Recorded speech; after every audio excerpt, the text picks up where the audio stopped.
Bonjour à tous. Alors accrochez vos ceintures, aujourd'hui on va parler archéologie interdite. Donc les bisounours, allez vous coucher. Il s'agit de retrouver les véritables racines de la civilisation européenne.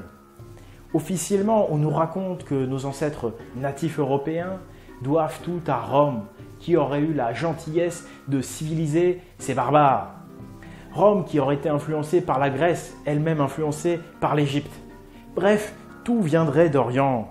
Mais est-ce bien la vérité? Car j'ai là des éléments qui suggèrent exactement l'inverse. Des éléments aussi énormes que des pyramides. Des éléments aussi énormes qu'une nation entière. Des artefacts qui démontrent la connaissance d'une science très avancée en Europe du Nord, plus d'un millénaire avant leur découverte officielle en Grèce antique. Alors, mes chers défenseurs de la pensée unique et du dogme officiel, comment allez-vous nous expliquer tout ça? Pour les aventuriers et les hérétiques, montez à bord du navire, cap sur la vérité. Les moutons, restez à quai, car votre pensée unique chérie, nous allons lui mettre un sacré coup de pied aux fesses.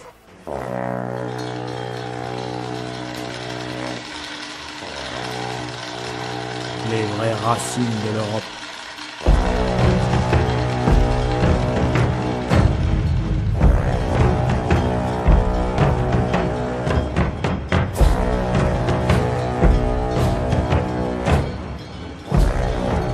Avez-vous seulement déjà entendu parler du Dogger Bank, cette zone extrêmement peu profonde située en plein milieu de la mer du Nord?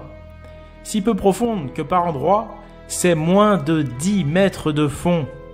On en a alors profité pour y planter de véritables champs d'éoliennes, ces engins qui produisent de l'électricité. Vous ne rêvez pas, on est ici en plein milieu de la mer du Nord. Imaginez simplement que l'on enlève 10 mètres au niveau de la mer. C'est l'île du Dogger Bank qui apparaîtrait. Imaginez que l'on ôte à nouveau 10 à 20 mètres. C'est tout un continent qui apparaîtrait. Le Doggerland. L'existence de ce continent il y a plus de 7000 ans est avérée et reconnue, mais non enseignée. Et oui, il fut un temps où la Manche n'était qu'un fleuve. Il faut alors s'en référer à la mythologie pour avoir des traces de cette civilisation avancée mais disparue sous les flots. C'est en 5000 avant Jésus-Christ que le dernier bastion du Doggerland, l'île du Dogger Bank, disparut. On ne peut s'empêcher de penser à la mythique île de Thulé et à la Tuatha Dé Danann de la mythologie celtique. Ces dieux civilisateurs venus du Nord. Dans la mythologie grecque, c'est au-delà des vents du Nord que se trouve la mythique Hyperborée. C'est là que le dieu Apollon va passer tous ses hivers. Quand on regarde cette terre en plein milieu de la mer, on ne peut s'empêcher de penser à la terre du milieu, qui nous est contée dans l'œuvre de Tolkien. On songe aussi au Midgard de la mythologie nordique, qui signifie littéralement enclos médian ou terre médiane. Quand en 5000 avant Jésus-Christ, suite au déluge progressif, l'ultime île de Thulé disparaîtra sous les flots, le peuple de cette civilisation avancée migrera vers le sud. 5000 avant Jésus-Christ, c'est effectivement la date à partir de laquelle des mégalithes apparaîtront autour de cette région, mais pas seulement des mégalithes de ce type. Également, et cela est beaucoup moins connu, des pyramides.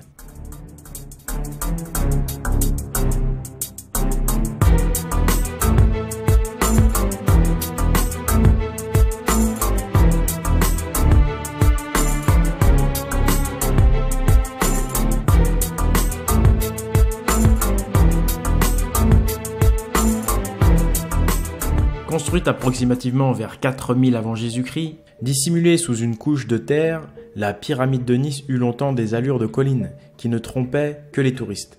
En effet, les locaux connaissaient cette pyramide de 200 mètres de large sur 50 mètres de haut.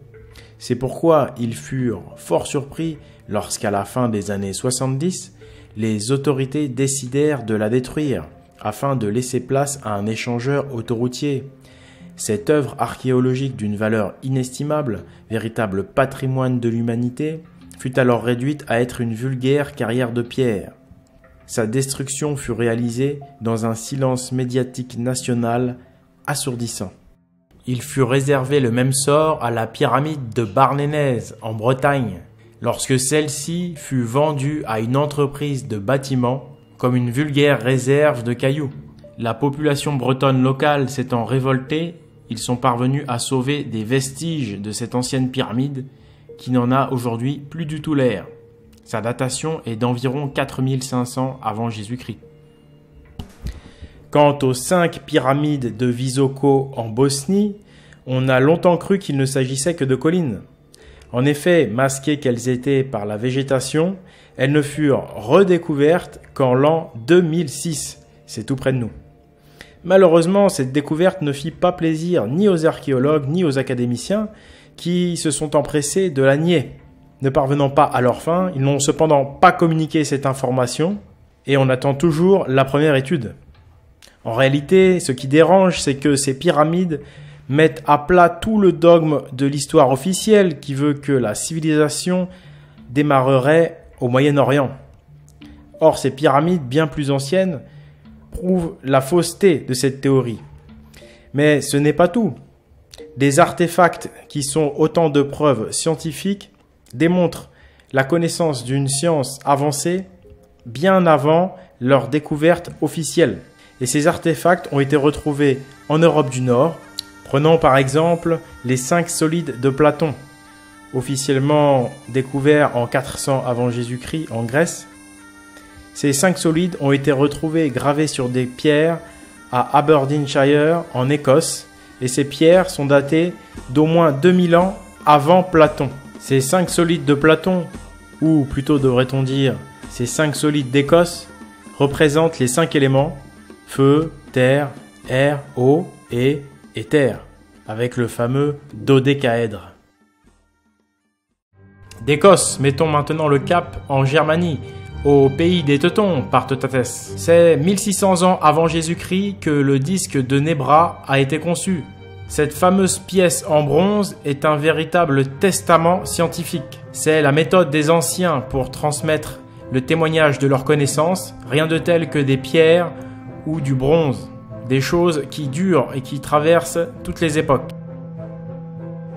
Le disque de Nebra est une véritable encyclopédie astronomique. Il démontre que les astronomes de cette époque avaient des connaissances très avancées, des connaissances qui, d'après l'histoire officielle, auraient été découvertes à Babylone au 6e siècle avant Jésus-Christ. Ce disque à lui seul prouve donc que ces connaissances étaient en réalité déjà connues 1000 ans avant en Germanie. Suite à cette découverte, les institutions ont à nouveau joué du pipeau. En effet, la BBC a réalisé un film sur le sujet, mais elle fait une trop large place à une interprétation ésotérico-religieuse du disque. Ils ne tiennent quasiment pas compte des aspects scientifiques et tronquent complètement les déclarations des scientifiques et savants allemands qui démontrent les connaissances astronomiques. On n'est pas sorti de l'auberge. Le dogme de la civilisation orientale mère ne tient plus la route. Il n'y a que la censure pour le faire perdurer. Et encore, il a déjà pris un sérieux coup sur la cafetière avec la découverte des tablettes sumériennes. En effet, ces tablettes attestent de l'existence d'une écriture et d'une civilisation antérieure à l'écriture et la civilisation égyptienne, mais également antérieure à l'écriture hébraïque. Avec Sumer, on remonte à 3000 avant Jésus-Christ au minimum. Et si l'on remontait encore plus loin dans le passé, 4000, 5000 avant Jésus-Christ, et si l'on remontait vers le nord? Quand on regarde cette carte des différentes pyramides et mégalithes, toutes datées d'environ 5000 avant Jésus-Christ, on s'aperçoit qu'elles sont pour la plupart disposées près des côtes. Elles sont également souvent ornées de runes. Quand on se réfère à la mythologie, et je parle de la mythologie des 4 coins du monde, on entend souvent l'existence d'un peuple civilisateur venu de la mer. Ce peuple venu de la mer avait pour symbole le serpent ou le dragon. Pour le coup, ce symbole est très positif puisque ces gens sont décrits dans les mythes comme des dieux. Allez, on récapitule. Peuple de la mer, dragon, écriture runique. Je pense tout de suite aux Vikings, ces chers Vikings qui étaient encore en action en Europe il y a seulement 1000 ans. Et oui, ils naviguent sur leur navire avec une proue en dragon, ils utilisent l'écriture runique. Et si les Vikings n'étaient finalement pas les derniers héritiers de cette civilisation européenne primordiale, est-ce qu'ils n'étaient pas les derniers représentants de la tradition hyperboréenne? Les runes en réalité seraient une écriture beaucoup plus ancienne.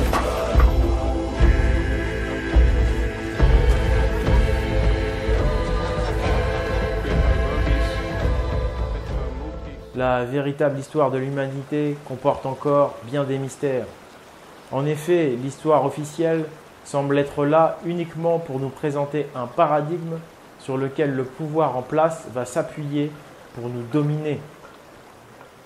En effet, si ces historiens officiels étaient de bonne foi, pourquoi balayeraient-ils d'un revers de main tous ces artefacts? Pourquoi les mépriseraient-ils? Pourquoi ils ne les étudient pas comme les autres?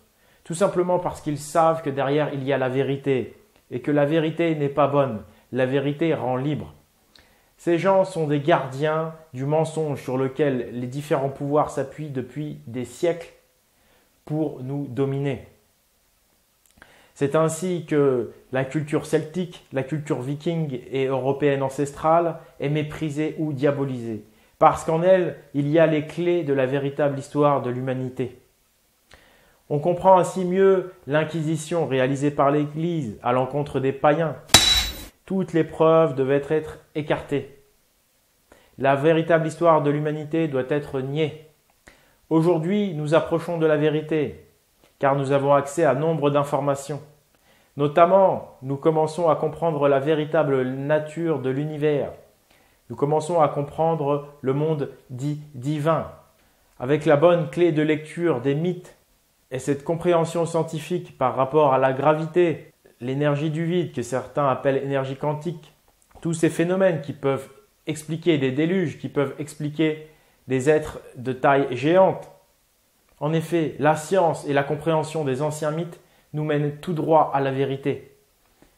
Le pouvoir panique. Il nous envoie des djihadistes, des radicaux religieux abrahamiques, parce que ces religions sont les anciens systèmes de domination qui ont été les premières à cacher la vérité. En effet, la compréhension du monde du divin est à la fois un danger pour les religions abrahamiques, mais également pour les athées matérialistes. Or, aujourd'hui, le paradigme est athée consumériste, et si l'on comprenait le divin, on ne serait plus des athées, mais on ne serait pas non plus des religieux. C'est pourquoi nous avons un monde de plus en plus restreint au niveau liberté d'expression. C'est une véritable dictature de la pensée, un monde religieux qui ne dit pas son nom, où on nous ouvre des mosquées à droite et à gauche, où on remet à la mode toutes ces vieilles religions, parce qu'on ne veut pas que l'humanité se libère, et c'est la vérité qui nous libérera. Les hyperboréens face à l'Empire, aux éditions L'Esprit Viking, indépendance oblige, mais aussi quel éditeur aurait osé publier ce contenu qui va révolutionner le paradigme, qui va révolutionner les consciences? C'est une érudition qui nous raconte la véritable histoire de l'humanité. Elle explique le déluge, elle explique les géants, en s'appuyant sur la science et ses dernières découvertes, mais également donc sur la mythologie celtique, nordique, bref, toutes ces choses dites païennes, si méprisées, diabolisées. Eh bien, l'on comprend maintenant pourquoi les Vikings ont été à ce point diabolisés. En eux, des clés de vérité quant à notre véritable histoire. Même chose pour nos ancêtres celtes. Les Européens sont la clé de la compréhension de l'histoire de l'humanité. C'est pourquoi aujourd'hui, ils subissent des attaques à tous les niveaux. Que cela soit par la submersion migratoire, par le métissage forcé, par la ringardisation de ces hommes et de leur culture ancestrale. Dans ce livre se trouvent tous les éléments, je vous le conseille fortement. Les hyperboréens face à l'Empire. Pour tous ceux qui veulent se lever pour la vérité de l'histoire de l'humanité et l'émancipation, avant qu'il ne soit trop tard. Vous pouvez aussi me soutenir sur Tipeee, en me suivant sur Facebook.